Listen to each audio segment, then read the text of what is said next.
संसारात यशस्वी व्हायचं असेल आणि पुढच्या पिढीचा विचार करायचा असेल तर बचत करा. ज्याला 10 रुपये मिळतात ना त्यानं 2 रुपयाची बचत केली पाहिजे. दिवसभर कमवायचं आणि संध्याकाळी सगळं, मग त्याच्यात आणि आपल्यात काय फरक राहिला?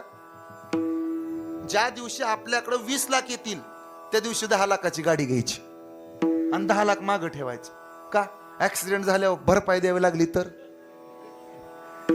खरं सांगतो तुम्हाला, ज्या दिवशी आपल्याकडे 2 लाख असतील त्या दिवशी बायकोला 1 तोळा घ्यायचा आणि 1 मागं ठेवायचं आपल्याकडे. पण आपलं कसं आहे, येणं ईदभर आणि जाणं हातभर.